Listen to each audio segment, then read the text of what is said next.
Última etapa de lucha. María Corina Machado sube la apuesta por la liberación de Venezuela, mientras el chavismo denuncia nueva colonización por parte de Estados Unidos. Carrera militar en el Caribe. Comando Sur activa operativo de vigilancia marítima, inquietando a Nicolás Maduro. Paz como escudo criminal. El Tren de Aragua le propone al presidente Gustavo Petro su desmovilización, pero a cambio exige impunidad total para su líder Larry Changa, el hombre que sembró terror en al menos 196 países. Les contamos. ¿Qué tal, amigos? Muy buenos días. Bienvenidos a Noticias Impacto Venezuela en su emisión matutina de este lunes 13 de octubre de 2025. Hoy analizamos los hechos más relevantes del panorama nacional e internacional con el enfoque que nos caracteriza: veracidad, profundidad y compromiso con la información. Soy Mildred Manrique. Comenzamos. Con el impulso del Premio Nobel de la Paz, el respaldo del pueblo venezolano y el apoyo de la comunidad internacional, María Corina Machado envía un mensaje desafiante al chavismo, afirmando que el país ya está bajo una invasión extranjera y que será liberado próximamente. Quique Frías nos amplía. Con una sonrisa cálida y esperanzadora, María Corina Machado remarcó que mientras el chavismo denuncia una imposible ocupación de Estados Unidos, la invasión no va a ocurrir, ya está, y es una de grupos cubanos, iraníes, chinos, rusos, células islámicas y carteles de la droga que se han repartido el país en pedazos, que el trabajo de las fuerzas democráticas es reconquistar la soberanía de Venezuela. Venezuela había una invasión, absolutamente, de agentes cubanos, iraníes, chinos, rusos, de terroristas islámicos, del cartel de la droga, que han tomado control de buena parte de nuestro territorio. La invasión ya existe. Nosotros lo que necesitamos es una liberación. Para eso estamos trabajando durísimo. Y para eso necesitamos posiciones firmes. Con el pueblo de Venezuela están los Estados Unidos. Con el pueblo de Venezuela está la mayoría de las naciones. Está claro que Venezuela realmente ha sido invadida desde hace muchísimos años. La destrucción institucional de Venezuela tiene mucho que ver con la inteligencia cubana y con los modos cubanos para romper la democracia que tomó Chávez y que destruyó, ¿no? Y ha sido una gran cantidad de grupos, además, terroristas que también se inmiscuyeron en otros lugares o en otras instancias, como la FARC, como el ELN, como Hezbollah, como cárteles mexicanos o brasileños, que ahora está bastante claro con todo esto que está ocurriendo con respecto a la narcotiranía chavista. De modo que, en efecto, en Venezuela hay una invasión, se vive una invasión, que es lo que dijo María Corina Machado, una invasión, reitero, consentida, ¿no? de un cártel que tiene secuestrado el país y que permitió que grupos extranjeros se inmiscuyeran en lo que es la inteligencia venezolana, en lo que es la expedición de pasaportes, por ejemplo, de cédulas, en lo que es la tortura. En este momento hay, por ejemplo, cubanos torturando a venezolanos en diferentes centros de torturas en Caracas y en diferentes lugares del país. El reconocimiento del Nobel de la Paz le ha dado una nueva fuerza al liderazgo de María Corina Machado, que lo define como una inyección de energía y de ánimo para lo que considera la última etapa de la lucha por la democracia de Venezuela. Pero también es un reconocimiento a los venezolanos que no se han rendido, a los venezolanos que han entendido que la libertad es la única forma de vivir en paz realmente. No existe la paz de verdad sin libertad y en este caso sin democracia, que es lo que no tenemos y es lo que queremos recuperar. María Corina ha liderado un movimiento social, algo que trasciende lo político, y eso sin lugar a dudas ha sido el reconocimiento que le dieron. Y es un reconocimiento, por supuesto, político además. ¿Por qué político? Porque reconoce a alguien que en este momento está tratando de tumbar un muro de oprobio, un muro de barbarie, un muro de torturas, de crímenes, para poder darle a todo un país la libertad y el reencuentro de millones de familias. Para María Corina Machado, los errores de la oposición democrática ya quedaron atrás. Hoy la conversación, dice, debe centrarse en reconstruir un país libre y próspero, donde la esperanza no sea consigna, sino destino. Esto es una inyección de energía, de ánimo, de fuerza para concretar la última etapa de esta lucha, que es la liberación de Venezuela, y la construcción de una nación con pilares democráticos y éticos muy sólidos. Reportó para ustedes Quique Frías, Impacto Venezuela. Interactuemos con la pregunta del día de Impacto Venezuela. De lunes a viernes la pueden ubicar en todas nuestras plataformas digitales. La de hoy es la siguiente. María Corina Machado asegura que el Premio Nobel de la Paz le da aún más fuerza para enfrentar la última etapa de lucha y advierte que Venezuela ya está invadida por actores extranjeros. Pero, ¿puede un Nobel convertir la presión en acción? Argumenta tu respuesta, los comentarios están a tu disposición. Te leemos en la emisión estelar. En Caracas, el régimen de Nicolás Maduro volvió a arremeter contra Estados Unidos, comparando el despliegue militar en el Caribe con la llegada de Cristóbal Colón en 1942. Durante el acto por el Día de la Resistencia Indígena, la ministra Clara Vidal advirtió que hay otros barcos pero con misiles, un mensaje con el que el chavismo busca reforzar su narrativa de asedio imperial y justificar su ofensiva política en medio del aislamiento internacional. María José Prado nos cuenta más. El gobierno de Nicolás Maduro cerró la semana con un nuevo ataque retórico contra Estados Unidos, esta vez acusando a Washington de reeditar la colonización por el despliegue militar norteamericano en el Caribe. Durante un acto en Caracas por el Día de la Resistencia Indígena, la ministra Clara Vidal comparó las maniobras estadounidenses con la llegada de Colón en 1492, asegurando que hoy hay otros barcos pero con misiles. Venezuela continúa asediada por el imperio norteamericano y sus aliados, pretendiendo poner contra las cuerdas su soberanía y el espíritu de lucha. Nosotros, en Venezuela, debemos recordar un 12 de octubre 2002, cuando aquí se celebraba el Día de la Raza. El discurso buscó reforzar la narrativa del régimen sobre un supuesto asedio imperial. Desde el oficialismo, el mensaje fue el mismo de siempre: victimismo, antiamericanismo y exaltación ideológica en un contexto de crisis interna y aislamiento internacional. El ministro de Defensa, Vladimir Padrino López, también intervino calificando el despliegue estadounidense como una reedición del método colonizador. Bueno, la dictadura, al cambiar los símbolos patrios, la constitución, el nombre de las cosas, lo único que ha hecho es cambiar la realidad venezolana, generando así un nuevo imaginario de país. Se borra así la concepción de Estado-nación que era Venezuela hasta 1999. Es perfectamente lógico que la dictadura venezolana narre el 12 de octubre como Día de la Resistencia Indígena y no como el Día de la Raza. La resistencia indígena, que hubo muy poca en todo el continente, le sirve al chavismo para profundizar su imaginario histórico y en consecuencia político. Mientras tanto, Maduro aprovechó la fecha para encabezar una movilización en Caracas y anunciar un monumento en honor a Guaycaipuro y Urquía. Una vez más, el chavismo usó la historia para justificar su presente y atacar a su enemigo favorito, Estados Unidos. La administración de Donald Trump activó una nueva fuerza antidroga en el Caribe, liderada por el Comando Sur, equipada con tecnología avanzada y capacidad de respuesta inmediata. Aunque se presenta como un operativo contra el narcoterrorismo, su despliegue coincide con un momento de máxima tensión con Venezuela, lo que aviva que esto puede tener un trasfondo geopolítico. Caterín García con los detalles.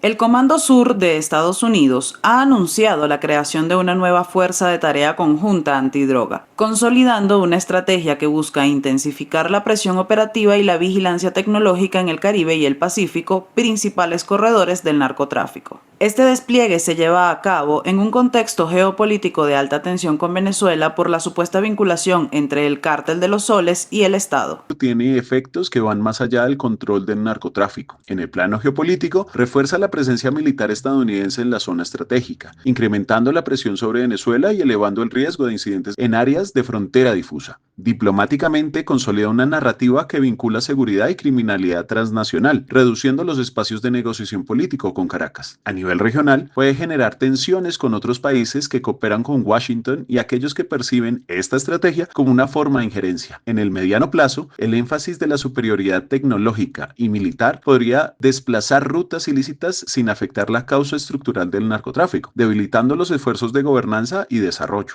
La misión de esta fuerza se centra en incrementar la interdicción marítima, terrestre y aérea de objetivos sospechosos, promover un intercambio de inteligencia más robusto con los socios latinoamericanos, identificar patrones de tráfico de narcóticos para interceptar envíos ilegales, ampliar la fusión de inteligencia en tiempo real entre entes de seguridad norteamericanos y realizar entrenamientos conjuntos para mejorar la interoperabilidad entre los servicios militares. Una estrategia antidroga sustentada principalmente en la fuerza militar y el dominio tecnológico tienden a producir resultados inmediatos, pero frágiles. El despliegue puede mejorar la interdicción, pero no modifica las dinámicas sociales, económicas y políticas que sostienen el narcotráfico. A mediano plazo, este enfoque corre el riesgo de militarizar la región y desplazar las rutas ilícitas hacia zonas más vulnerables, generando nuevas tensiones humanitarias. A largo plazo, puede profundizar la desconfianza entre los estados latinoamericanos y limitar la cooperación en seguridad, al percibirse como una extensión del control estratégico de Washington. Sin políticas de desarrollo rural, justicia y fortalecimiento institucional, la tecnología y el poder militar se convierten en soluciones de corto alcance. El éxito de esta nueva fuerza antidroga no se medirá únicamente en la cantidad de cargamentos interceptados o las redes desmanteladas, sino por la capacidad de Estados Unidos y sus socios para sostener una colaboración transparente y respetuosa con el derecho internacional. Pero además, la sombra de la geopolítica y el foco explícito en la región del Caribe cercana a Venezuela exigen que la operación se maneje con extrema cautela para evitar que una misión de seguridad derive en un conflicto militar de mayor envergadura. Informó para ustedes Catherine García, Somos Impacto Venezuela. El reclamo cruzó la frontera. Familiares de colombianos detenidos en Venezuela protestaron en el puente internacional Simón Bolívar, exigiendo su liberación y denunciando que sus seres queridos están secuestrados por la administración de Nicolás Maduro.